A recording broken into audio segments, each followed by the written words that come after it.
This mod adds everything Mojang abandoned back into Minecraft, like this Nether Reactor right here, or this Skylands Dimension with giant zombies, the huge brick pyramid structure where you can fight the red dragon, which lets you get your own red dragon like this guy, or even the Quiver, where we can store our own arrows in it and then use it to carry our arrows conveniently whenever we need to. And even Pigmen villagers which spawn in the Skylands too, with these pretty looking cherry log wood houses, with the original Pigmen mobs and also some weird looking mobs from the original Minecraft too. These guys guard the villagers and you can also trade with them. A lot of you guys might remember my old mod called the Lost Chapters, which added a lot of cut content back into Minecraft. Think of this mod kind of like an updated version of that. So first off, we have some new mobs. So first of all, we have Steve. So this is the original OG Steve. If you didn't know, all of the classic models for the mobs were supposed to look like this way back in the really older versions like InfDev. But then there's also Black Steve. So Steve also has a black version, which as we know, this is obviously good for inclusivity, right? But unfortunately, Black Steve didn't make it into the game. But there was actually another mob called Rana or Rana. So she was kind of like the female mob. So you had Steve, you had Black Steve, and then obviously you had a female. So she's just basically this girl with a frog hat, and she was also in InDev as well as a test. Basically, Rana means frog in Latin, so in Spanish and Italian languages, and she doesn't seem to have sounds, although in the original game she was the first human mob to use human pain sounds,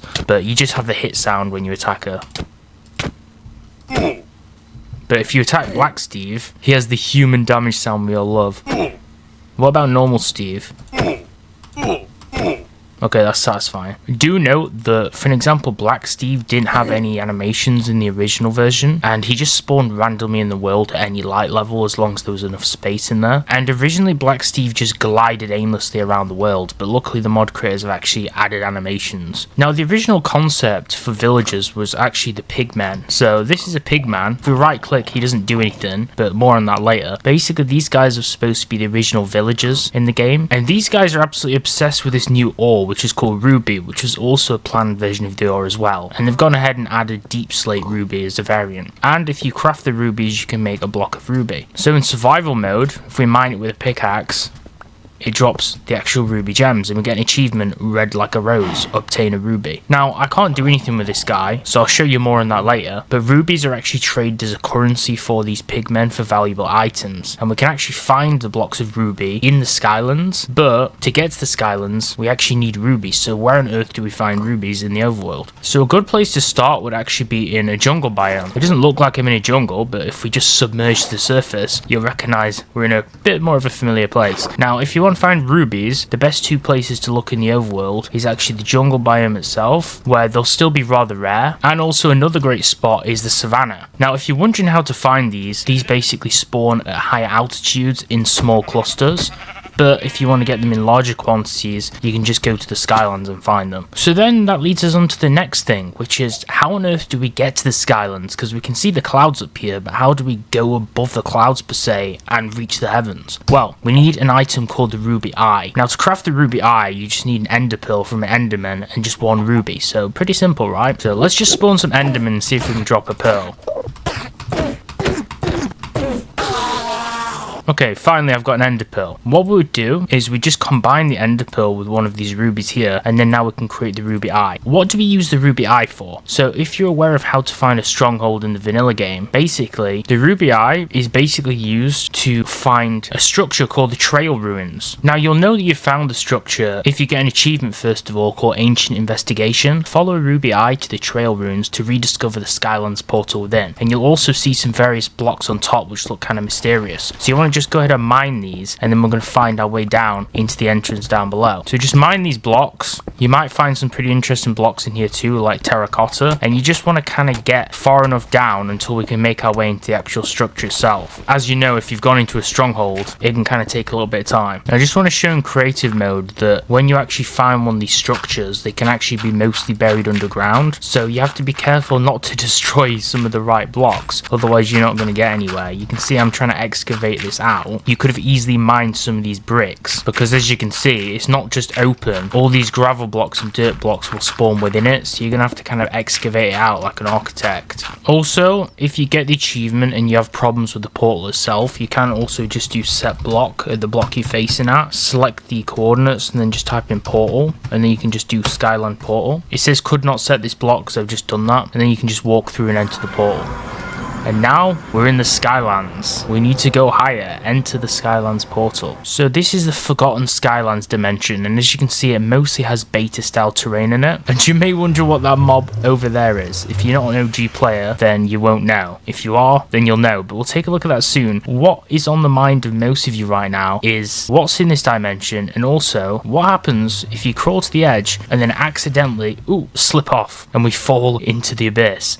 Well, what does happen is we just fall straight back down into the overworld. And if you do want to go back to the Skylands, you've got to take the portal again. This is just like the Aether, right? This is the original concept for a Heaven biome. It just reminds me to step into the Aether, but with a different portal. This is how it should have been. So let's go check this out. So as we fly around, I just want to show you a few things. Why is there a giant zombie? Well, the giant mob, aka the giant zombie, has been added back in. If you played the old versions of Minecraft, you'll know that this used to actually be in the code, and you could just spawn it. It just would be summon, and then you could just type in giant. And now you can do the same thing. You can just summon a giant zombie, just like you used to in the old versions of the game, like back in the beta. Now, these guys just spawn naturally, and they just roam freely in the Skylands, and they have movement and a little bit better AI than they used to. And yeah, they look pretty imposing, especially when there's two of them together. Poor little chicken, although they don't really seem to care about the chicken, so. Now, what I do want to show you, which is kind of the highlight of the Skylands, is the Pigman village. So let's go teleport to one of those. So this mod has been updated. I've not seen a recent video on the new content in the recent updates. This is actually the Pigmen villages. So these spawn in the Skylands, and this is where the Pigmen mobs themselves actually live. Okay, we've got another achievement. Can they fly? Enter a Pigman village. Well, they can't fly, but they live in the sky. Basically, all these houses are made of this cherry wood, which I'm going to show you later. It's not to be confused with the new cherry wood. I'm pretty sure it's a different block, and they live in these houses, right? And just like normal villagers inside the overworld, they have different blocks in, like furnaces or anvils, and they have items which we can conveniently steal, which we probably shouldn't. And if we go upstairs, you can see they have a whole bunch of beds, they have carrots. They live in these pretty homes, which are a lot different to the normal villagers' homes, and to be honest, they look much better. Now, what we want to find, if we cross one of these bridges, it really feels like we're actually playing Gmod TTT right now, is we can go try and find the ones with professions. Now, you might notice also we have Black Steve here, and if we right click, he does nothing. We have Rana, and we have normal Steve. They just, I guess, spawn naturally in the Skylands too. So if you find one of these villages, you might even find them. And you can see just random pigmen sitting down in the villages. And yeah, they do have chairs, which I'll show you momentarily. And they do have pigmen guards. Guard pigmen can actually be rescued from being zombified, and then they'll work for you in exchange for rubies. And if you want to gear them up, you can actually give them swords and armor as well. And there's a center with a fountain, and then each of these buildings are connected by these mini bridges. So we're just going to kind of hop to every single one and see if we can find a more established pigman with an actual profession, because everyone seems like they're unemployed in this village, or they're just sitting down doing nothing. And all the houses look quite similar, but some of them have got a different architectural design. So if we go inside here, we can see there's some machine blocks over here, and they also have gears. Just so you know, gears were also another classical item that were removed or were apparently going to be in the game, so they're also now re-added as a block, along with also rotational converters, which are new redstone blocks as well in the game, which work with gears. And as you can see, we can flick them on and off. So this is basically a clue that we're actually in a profession building, because the pigments actually do like technology. You'll see this guy is a technician, and we can trade him rubies, and we can actually get these gears. Now, I didn't actually mean to trade like most of my rubies for the gears, but if we do trade with them, we get a new achievement: use rubies to trade with a pigman, a different currency. And we also get the typical trade with a villager achievement. What a deal. That was a technician. Here's another guy who has some different trades too. He actually trades rubies for spikes. So if we had some iron ingots as well, we could trade them for some spikes. I'll show you spikes, and they're actually coupled with pistons, which is quite convenient because they do work together. I wonder what this guy was writing. I guess we'll never know. So chairs. Chairs have been added to the game, and you can see I can sit on chairs too. They do actually function. They're not just for visual purposes. Now, chairs used to be in the item PNG before they were removed, and they were unused by Mojang, but the mod authors here have actually re-added them. So all we do is just right click on them, and we can just sit down at our desk and do our work, or do our writing like he was clearly doing. And then if we want to get it, we just simply press shift to crouch, and then we're not sitting down anymore, I guess. And these come in different colors, and by different colors I also mean the different colors of wood, because you can make them out of oak, spruce, birch, jungle, acacia, etc. All the different woods that presumably you'd be able to make everything else from. So that's an example of one of the professions, the technician, which is a pretty important one. I guess now we could just check this last house, which is just sitting at the bottom of this hill. And the reason these guys need to be in the sky is because otherwise they'd probably just get absolutely decimated by these giants, because there's a good few giants that live in the Skylands. I mean, we've just seen 2 only across there. So if we hop down, you can see this one looks like an important building because it has a castle wall around it with some iron bars as well. And we have another guard villager over here who has a little bit better armor than the last one. So let's go inside here. We can press the button. This looks like a jail because there's guards here. Let's go check around here. Is this a jail cell? I guess this is like the county prison or something. We probably shouldn't break through here, because if you can see, we've got what looks like an illusioner, which has been captured in the Skylands. Oh, I guess the guard villager's just going to go through and attack him. The illusioner has now been unleashed, and he's attacking the village. He didn't really get very far, though. The Pigmen villagers are actually quite strong. But if we were really cruel, we can now lock up the Pigman inside his own cell, and now I am the jailer. So that's enough of that. That's the main buildings in the villages. Pretty cool, right? I do want to note that the Pigman villages you can actually trade with, they particularly do like certain items that are quite rare in this dimension. For example, like quartz and flint, or examples of some valuable items they like. Now, we kind of cause some mayhem down in the prison. I'm going to go a step farther and actually cause even more mayhem. And how am I going to do that, you ask? Well, I'm actually going to spawn some new mobs too. So these are zombie pigman, or pigmen, not the zombie piglins. And I think everyone knows what these are. So basically, quite a few versions ago, before they upgraded the Nether and did the whole Nether update and converted the pigmen and zombie pigmen into piglins, basically they used to have zombie pigmen in the Nether, even though they didn't add the normal pigmen. So if we spawn one of them up here, you can see we now have zombie pigmen, which actually look a little bit different to the ones in the Nether, you'll remember, because the original concept for these guys' textures were going to be a little bit different, and you can see they look a lot more imposing. So what's the point of the zombie pigmen then? Well, they've added them back into the Nether, but these are cured in the same way as you would a zombie villager, but instead of golden apples, we actually use golden carrots. So you would find one, throw a splash potion of weakness to make it go all weird, and then when it's like kind of jerking around, you just feed it a golden carrot. Well, I guess you're supposed to, but for some reason he doesn't want to eat it. I think it's supposed to be an enchanted one, but you get the idea. Bye. But if you do happen to be able to obviously spawn them and save them, then you would basically cure them into a normal pigman, like so, and then he would naturally be able to become a merchant or stay as a normal pigman, or you could just give him a weapon and armor and he could become a guard.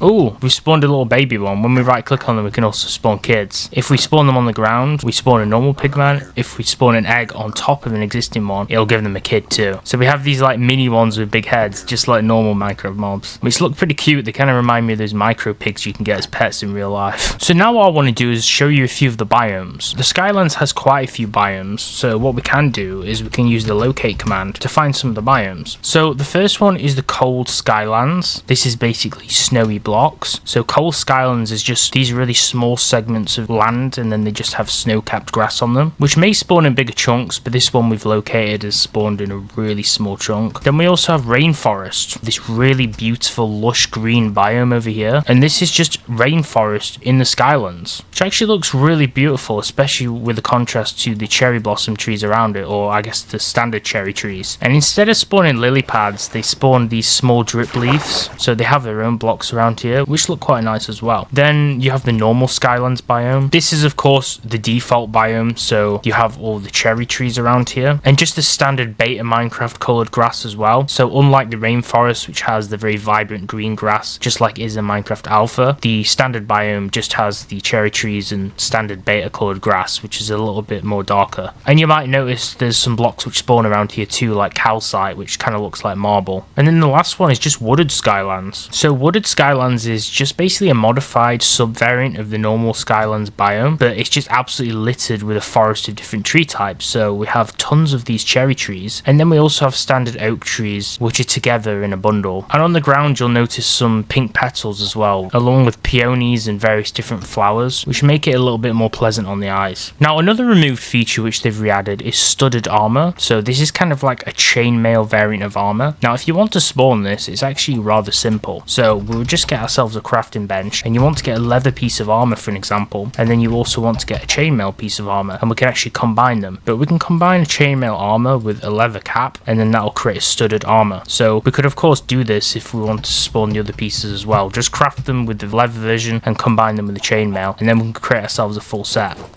And these are the stats for all the different pieces. I won't say visually it looks amazing, but it's still a new armor set you can toy around with in the game. And another item is the Quiver, which is another popular item which a lot of people want added back into the game. So this gives us an achievement, long range utility, craft a quiver to hold your arrows. So basically we can right click and it'll swap the chest piece slot with the quiver, so it takes up a slot for your armor, which can kind of be a little bit irritating.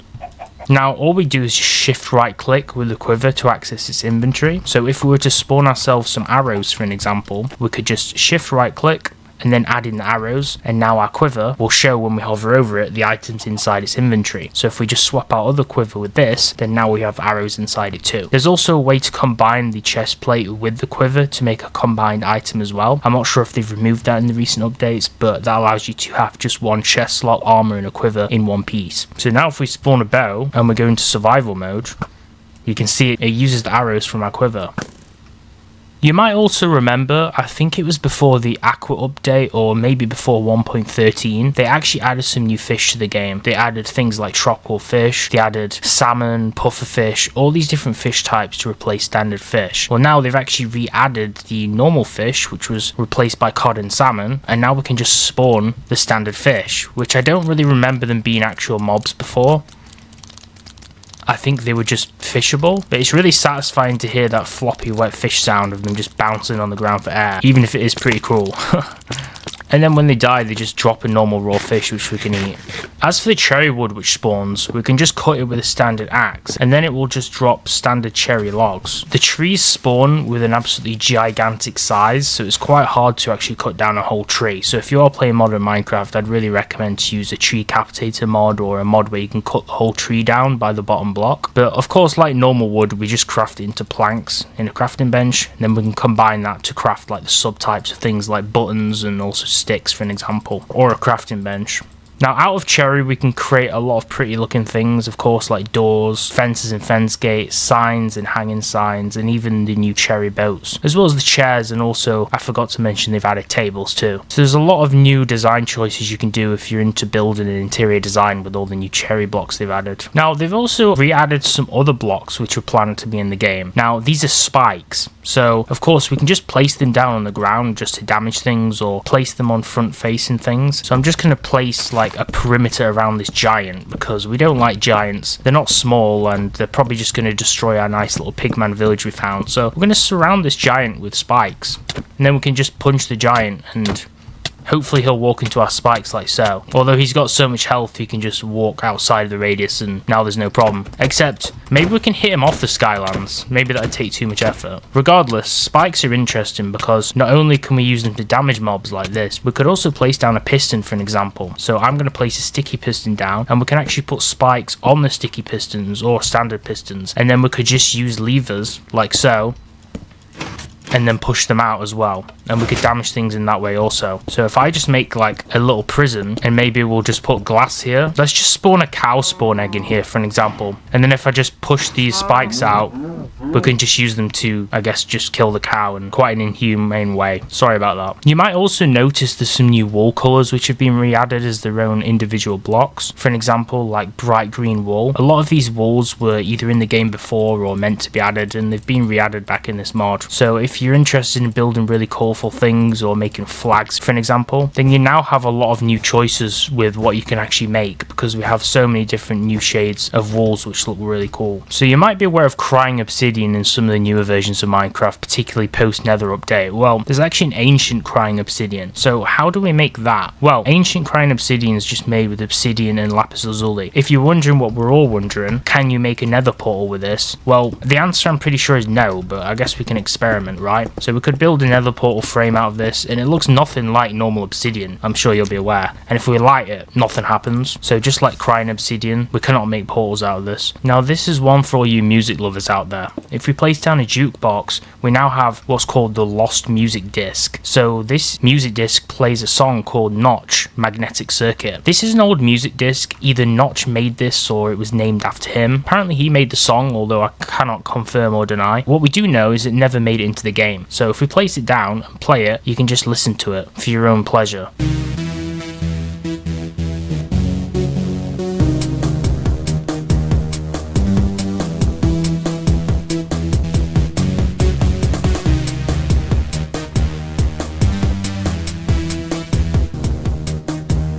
Not gonna lie, Notch, I think you did a pretty good job with that.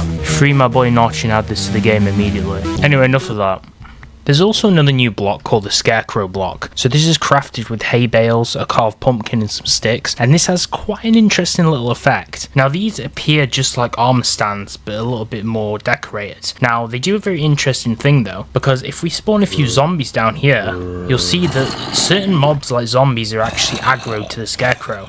But unfortunately, they can break the Scarecrow. It's not exactly invulnerable, as you can see. So you might need to spawn a few. I'll tell you what these could be useful for.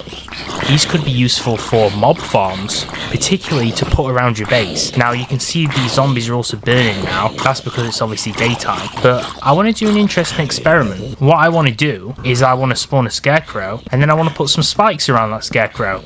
And look, the stupid zombies will still try and attack the Scarecrow, even though the spikes are around it. So you can use it for some pretty ingenious traps. Now perhaps the absolute coolest thing in the Skylands, even cooler than the Pigmen villages, is actually the brick temple structure. And you'll see around here there's actually something flying at the top. This is like a gigantic Aztec or Mayan temple structure build, and at the top here there's actually a pylon, and you need to shut this down from the inside and then it can be destroyed, and the fight with this terrifying red dragon can actually be unlocked.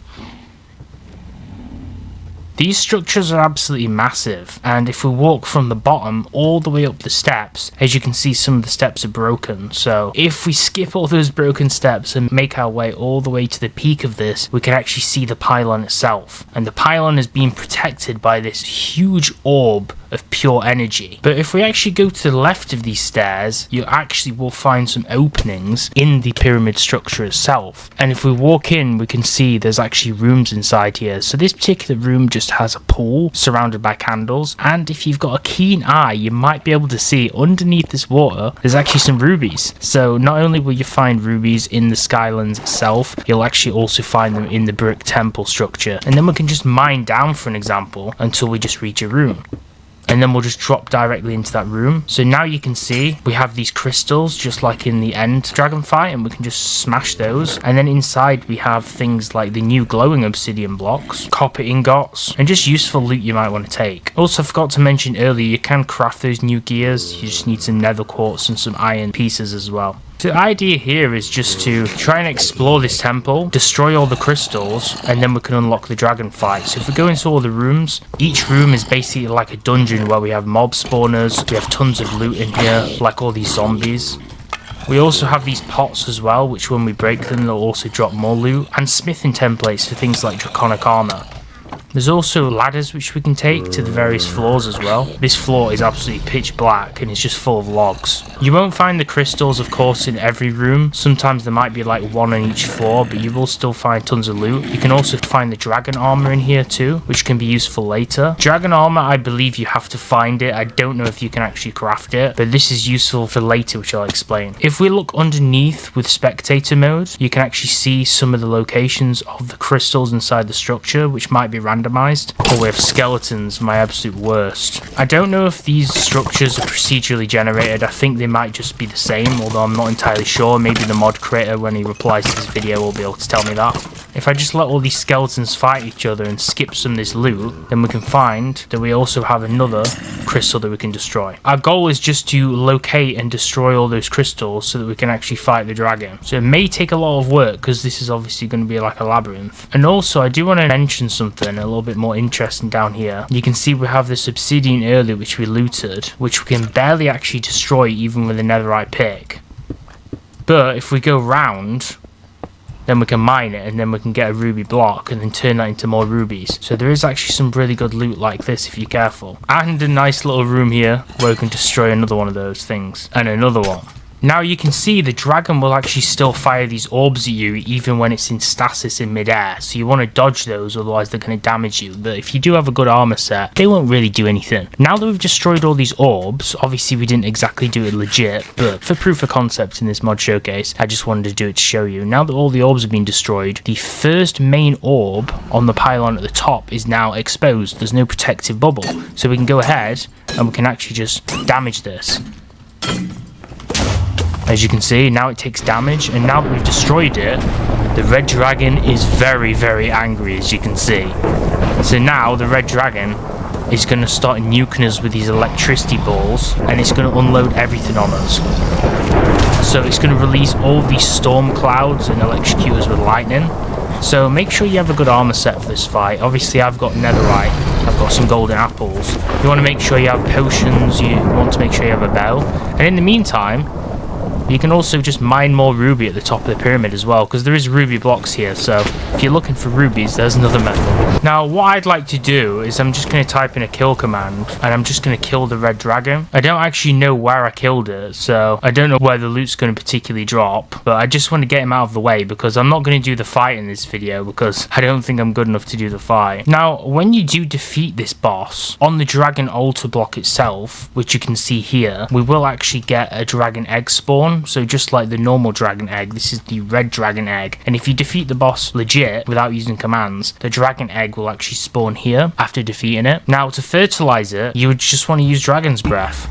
So you can right click on the egg and fertilize it. Now I'm in creative mode, so I'm kind of cheating. Usually it's supposed to take a few days to actually hatch it. Then we can hatch the egg and eventually it'll hatch into, I guess this is a baby red dragon, even though it's absolutely massive. Apparently this is a baby. So when it's hatched, we can just ride the thing and we can use it to actually place a saddle. Now I think this might need to take a few days to actually grow as well. Now we also got some dragon armor. So if we shift right click, we can view information about the dragon. Here it says red dragon. We can't place dragon armor on it yet because it's not actually grown, but I think there's only one type of dragon armor you can actually get. I don't think there's certain tiers, but you can get smithing templates for it, for actual plating to upgrade it, because it is actually customizable. So you can see we can get different armor trims as well, like draconic and spire. You can also craft a ruby flute out of bamboo and a ruby, and what this does is if you lose your dragon, you can just right click the ruby flute and you can call it yourself. Now do bear in mind this requires you to actually tame and saddle up on the dragon once it's fully grown. To actually respawn the dragon, you need to place 4 dragon pylons atop of the altar and then defeat the dragon again. And then once you've done that, you can actually spawn a new dragon. So I'm just going to summon the dragon offspring and the size that it actually is when it's fully grown and when you can mount it. And just look at the comparison of the size to the baby one.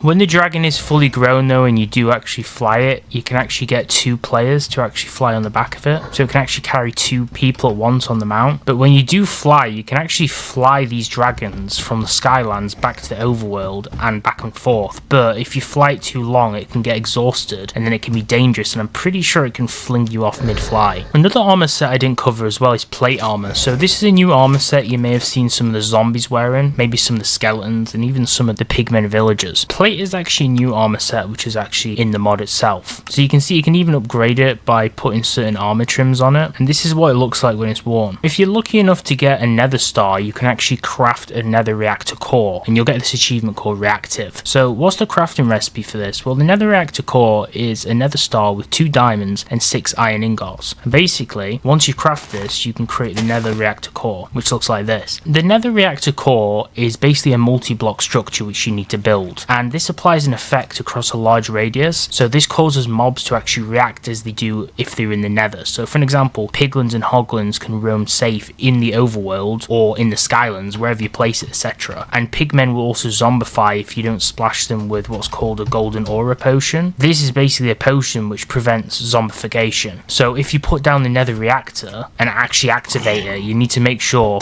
to throw some of these splash potions at these guys, otherwise they will get zombified. Now this aura also increases the damage of anything in it as well, and if you use netherite blocks over gold blocks when you actually build the structure, the reactor's effect is actually stronger. So the structure would look something like this, right? So instead of the obsidian, it'd have cobblestone over it, for an example.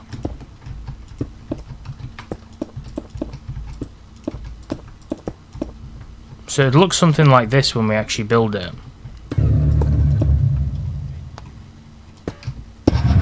And as you can see, Pocket Biome, construct and activate a nether reactor. You'll combine cobblestone with gold and then the nether reactor core, and it'll naturally activate and then turn the cobblestone into glowing obsidian. So now this reactor is actually on. So whilst this is on, we can spawn hoglins and zombie pigmen in the Skylands with no issue whatsoever, okay? So we can just do that. And let's say we spawn a normal pigman.